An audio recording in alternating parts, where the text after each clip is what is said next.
Good afternoon. It's late June. Southern Railway, Memphis Division, 1975-ish. Got a little bit of an update for you guys. Spin you around here. And so for the lighting most of the way done on the staging deck. Haven't laid any more track or anything like that. But I do have lights all the way around on it now. Just got some motive power out. Was playing around with some potential consists just to see what I've got.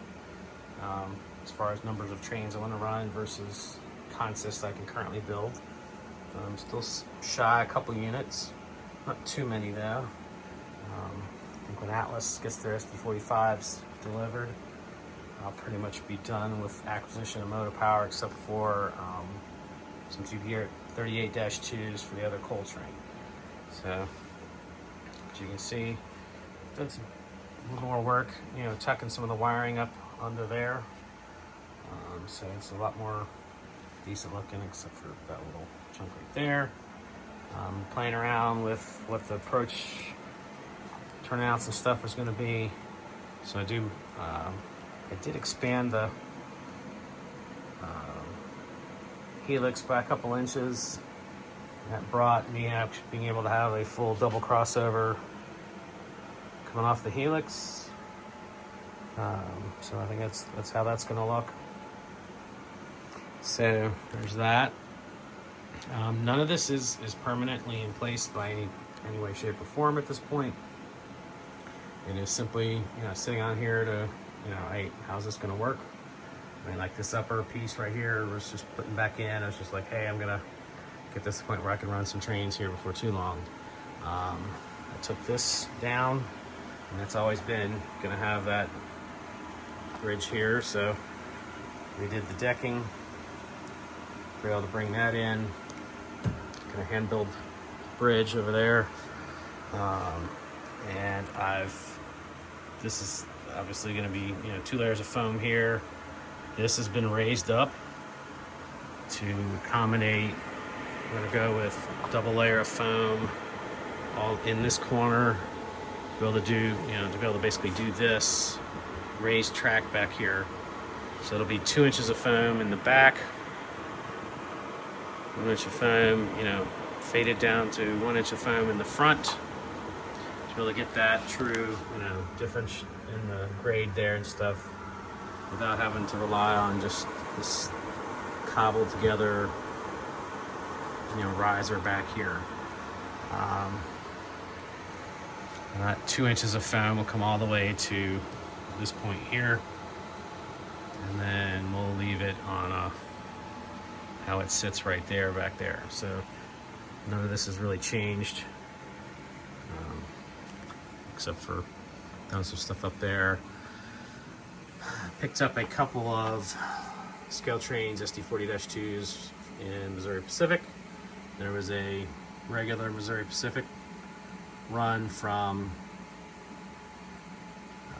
to Sheffield Yard, so that's going to be the motor power for it.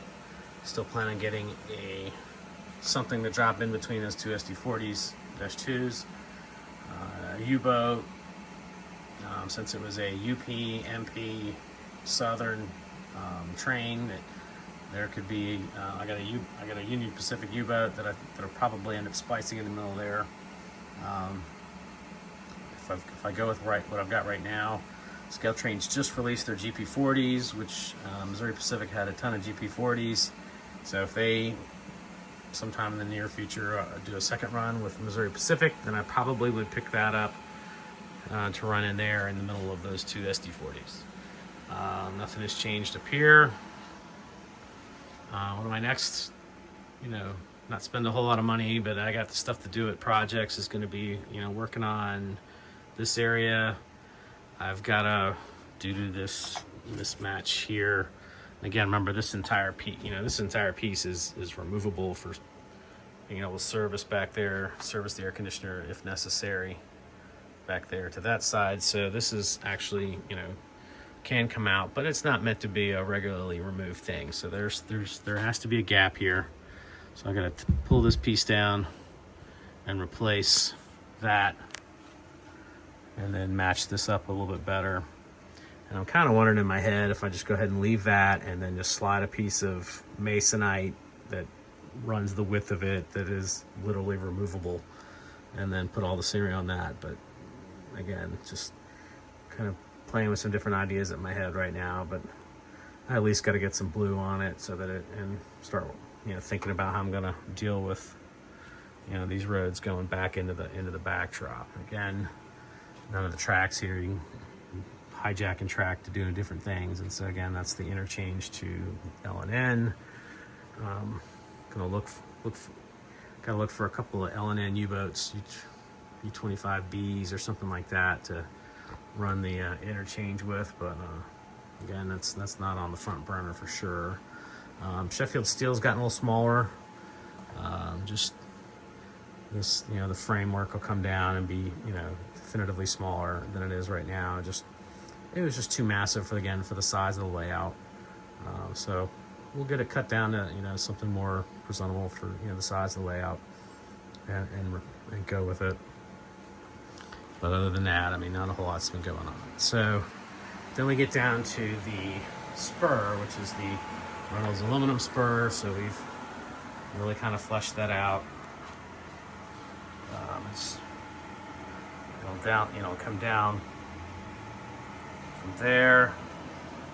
Again, runway 30 for Marshall Shoals Airport. So approach lights will be right here. It'll have just a drop-in, 4-inch wide piece that'll cover the door that'll be able to just, drop in, drop out. It'll have a pigtail electrical connection on the end of it, so it's just drop it in, connect the electrical, and barely scenic. It's not. I don't plan on it being, the full depth, just for simplicity's sake. So again, on the lower deck, we did go with 2 inches of foam. Got some new foam, so see the layout track. I expect it to be layout. So this line goes back to the chemical plant, which will be represented here. So there'll be a touch of depth. I was able to get, push that back there. So this really will end right here. There's just room for a couple of hoppers there. And then chemical car tank, tank car loading here. And there'll be a touch of space there. Remember, that's the window in this room that goes to the outside. So kind of still bouncing the ideas of what to do there. So then more recent work. Track comes around, it branches off, and then here is the Reynolds aluminum. These are some of just cardstock structures that I've kind of laid out. There'll be 2 tracks going into an unloading shed here. There'll be an unloading building that'll be sitting right here with some conveyor stuff. There'll be tank car unloading there with those tanks. It has its own engine house there. A little BN shifter that I've had forever. That's just taken, sitting there as an example of space. There'll be a main, and not really a main, but the through track, and then two double-ended tracks there that'll pretty much be, one will be storage and the other one will be the runaround for all the operations down in this end. So again, all those unloading tracks or through tracks will come all the way through. And then this is the outgoing aluminum loading. And again, in real life, this is over here going like this. But again, given our modeling constraints, we got to do what we got to do. This is going to be sitting here like this. I still plan on having some sort of overhead structure going across into a raised piece of this. There's coming off the end of this, so that stuff travels from the finishing mill portion, and this will be coil loading, and those are steel, but you wouldn't ship aluminum uncovered on cars, so this will be mostly covered coils. some former fashion, but they got to be able to get from the finishing buildings, which would be this side. So there'll be either an overhead into a second story on the end of this, or something along those lines. I haven't quite fleshed that out in my head. Just getting some of these things laid down and see what it looks like. And again, there's that facility down here with a couple of tracks there. Now, in real life, across the street from this place, in real life, it was that way. But I'm tempted to throw a turnout in here, go straight back here into Ford Motor Company's Sheffield aluminum casting plant. And so it would receive aluminum ingots from the aluminum plant direct by truck. They just literally had a truck that just ran back and forth, took aluminum ingots and then cast pistons, blocks and stuff like that at the casting plant, and then they rail shipped all those things to other Ford plants. So it would just be a single spur going down into a building that just disappeared into the backdrop. So that's a potential thing to do. Haven't said yes or no, but I mean, I do have some space sitting there. There's kind of nothing going on with it right now.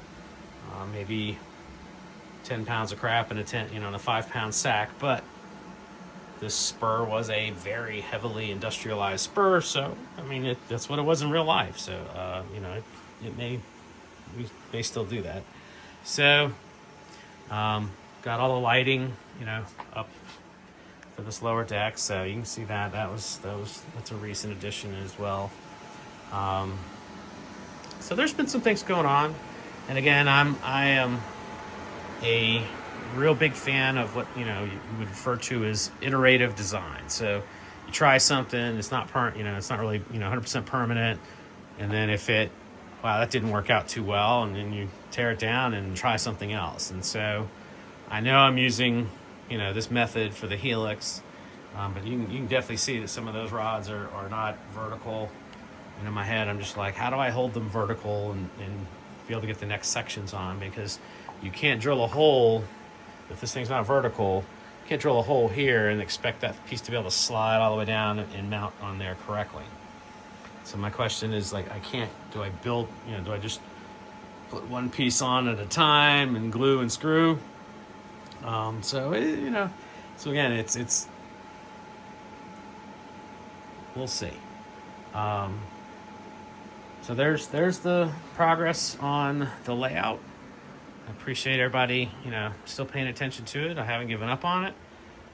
Life's just been very interesting. I had to have a arthroscopic knee surgery this summer to repair a torn meniscus, so I was a little laid up after that. But I'm hoping now that's kind of healed up and to get some more stuff done on the layout and get back to running some trains. And I really would like to get the ability to get from the staging deck up to the rest of the the real world, even if it's just with a couple of tracks, just to be able to say that yep, I can move trains up and down. But that's I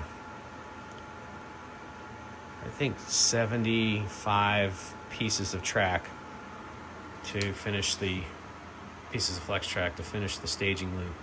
And that is significant, especially when Scale Trains and Atlas are pumping out locomotives that you just can't say no to as a Southern Railway modeler. Between the GP30s, SD40-2s, and Atlas's SD45s, I've bought more. I've spent more on locomotives in the past 2 years than I've spent in the previous 10.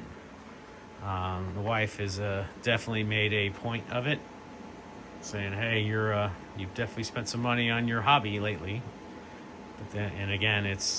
But with manufacturing what it is these days, you gotta grab it when you can grab it.